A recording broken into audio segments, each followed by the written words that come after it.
लोकशाहीचा बुलंद आवाज, रिपब्लिकन वार्ता, महाराष्ट्र। पुसद शेंबाळपिंपरी रोडवरील सांडवा घाटात ट्रक पलटी। सुदैवाने कोणतीही जीवितहानी नाही, परंतु अपघाताची मालिका सुरूच।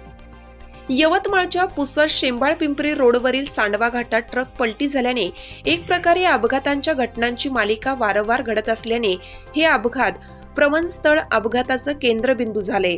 याआधी सुद्धा याच ठिकाणी ट्रक पलटी झाल्याने तो ट्रक तर चक्क नागरिकांच्या घरात घुसला होता।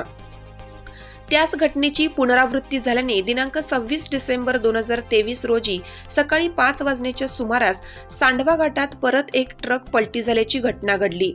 ट्रक क्रमांक MH26 AD 0703 हा ट्रक पुसदकडे येत असताना अचानक सकाळी सांडवा घाट वळण रस्त्यात पलटी झाला। सुदैवाने यात कोणतीही जीवितहानी झाली नाही, परंतु मालवाहतूक असलेल्या ट्रकचे मात्र मोठं नुकसान झालं। पुसद ते शेंबाळपिंपरी या रस्त्याचे डांबरीकरण झाल्याने या रस्त्यावरून सर्वच वाहने सुसाट वेगाने धावत आहेत। त्यामुळे सार्वजनिक बांधकाम विभागाने अपघात कमी होण्यासाठी सर्वच घाट वळण रस्त्यामध्ये वाहने हळू चालवण्यासंदर्भात घाट प्रारंभ, घाट समाप्त, समोर घाट वळणाचा रस्ता आहे, वाहने हळू चालवा अशा प्रकारचे दिशादर्शक बोर्ड लावणे अत्यंत आवश्यक आहे। नाहीतर अपघाताच्या मालिका दिवसेंदिवस घडतच राहतील। रिपब्लिकन वार्ता महाराष्ट्र न्यूजसाठी विदर्भ उपसंपादक राजेश ढोले, यवतमाळ।